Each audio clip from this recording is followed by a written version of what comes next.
विक्रम में स्थित डाक बंगला परिसर में स्वामी सहजानंद सरस्वती की 75वीं पुण्यतिथि पर कार्यक्रम का आयोजन कांग्रेस के वरिष्ठ नेता डॉक्टर आशुतोष शर्मा के द्वारा किया गया। इस दौरान बिहार कांग्रेस के कई दिग्गज नेता और कई किसान संगठन के लोग मौजूद रहे। बता दें कि किसान आंदोलन के जननायक कहे जाने वाले स्वामी सहजानंद सरस्वती का 75वां पुण्यतिथि बिहार में मनाया जा रहा है। विक्रम में कांग्रेस पार्टी के द्वारा पुण्यतिथि के मौके पर कार्यक्रम का आयोजन किया गया, जिसमें तरेतपाली मठ के मठाधीश स्वामी सुदर्शनाचार्य जी महाराज के द्वारा दीप प्रज्वलन कर कार्यक्रम का उद्घाटन किया गया। इस दौरान बिहार प्रदेश कांग्रेस कमेटी के अध्यक्ष राजेश राम, पूर्व अध्यक्ष राज्यसभा सांसद डॉक्टर अखिलेश प्रसाद सिंह, पूर्व मंत्री रामजतन सिन्हा, पूर्व विधायक अनिल कुमार, सुमित कुमार सन्नी, उदय चंद्रवंशी, संजीव कर्मवीर, निर्मल वर्मा उपस्थित रहे। सभी लोगों ने स्वामी जी के दिए गए विचारों पर विचार विमर्श किया और सरकार प्रशासन से भी मांग किया कि स्वामी जी के नाम पर बिहटा में बन रहे एयरपोर्ट का नाम रखा जाए। वहीं अंत में धन्यवाद ज्ञापन पटना जिला कांग्रेस के पूर्व अध्यक्ष चंदन सिंह के द्वारा किया गया। इसी संदर्भ में कि बिहटा में जो नवनिर्मित हवाई अड्डा बन रहा है उसका नामकरण स्वामी सहजानंद स्वामी सहजानंद सरस्वती के नाम पर हो, क्योंकि बिहटा उनका आश्रम था, सीताराम आश्रम।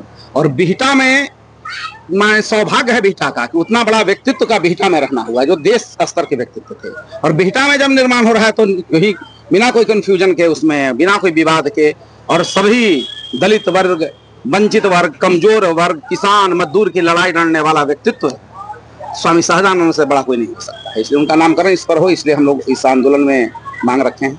इस विधानसभा में क्या होगी तैयारी और क्या कुछ होगी? विधानसभा में देखिए, एक बात तो आप लोग भी जानते हैं कि महागठबंधन की जीत सुनिश्चित है। अब महागठबंधन की जीत सुनिश्चित देकर बहुत ज्यादा मेढक कूदने लगे हैं, बस यही स्थिति है और क्या है। किसी को इसके पर कोई सरकार कांग्रेस से था नहीं, लेकिन अब विधानसभा की निश्चित महागठबंधन की जीत। आशुतोष जी, मंच पे आप काफी भावुक हो गए थे, इसके पीछे क्या वजह? अरे 25 वर्षों से पार्टी में निरंतर सेवा दे रहे हैं, जो 25 वर्ष से लगातार सक्रिय हो और कहीं एक दिन कांग्रेस के अलावा कोई शब्द नहीं जानता हो, उसकी हकमारी का प्रयास किया जा रहा हो तो भावना तो बही जाती है। जो निर्मल व्यक्ति होता है वो भावना के साथ होता है। जिस तरह से पूरा जीवन उन्होंने किसान हितों के लिए आहूत किया, गरीब किसानों के पक्ष में उन्होंने आवाज बुलंद किया, सरकार को उनके आदर्शों को अपनाना चाहिए। और यही प्रधानमंत्री जी वायदा करते थे कि 2022 में हम किसानों की आमदनी को दुगना करने का काम करेंगे, लेकिन स्थिति उल्टा है। आज किसानों का लागत खर्च तिगुना चौगुना हो गया, आमदनी घट गई। तो सरकार को ऐसी नीतियां बनाना चाहिए जिससे खेत खलिहान मजबूत हो, स्कूल अस्पताल मजबूत हो, न कि चंद चुने हुए और धनी वर्ग के लिए पॉलिसियां बने। क्या कहेंगे आप यहाँ पे जो है कि पिछले बार लोकसभा में आपने यहाँ पे प्रोग्राम किया था और इस डाक बंगला के लिए आपने कहा था कि हम इस डाक बंगला का जो है कि उद्धार करेंगे, लेकिन अभी तक डाक बंगला का हाल नहीं है। हम लोगों ने दिया है पैसा बनने में। देखिए, पुण्यतिथि मनाना एक इनका तो चिन्हित नहीं, मुख्य कारण इनका तो चिन्हित है। बिहटा में स्वामी सहजानंद सरस्वती जी का कर्म भूमि रहा है, बिहटा सीताराम वही दिन मिला है। और संजोग से बिहटा में अंतर्राष्ट्रीय हवाई अड्डा का निर्माण हो रहा है।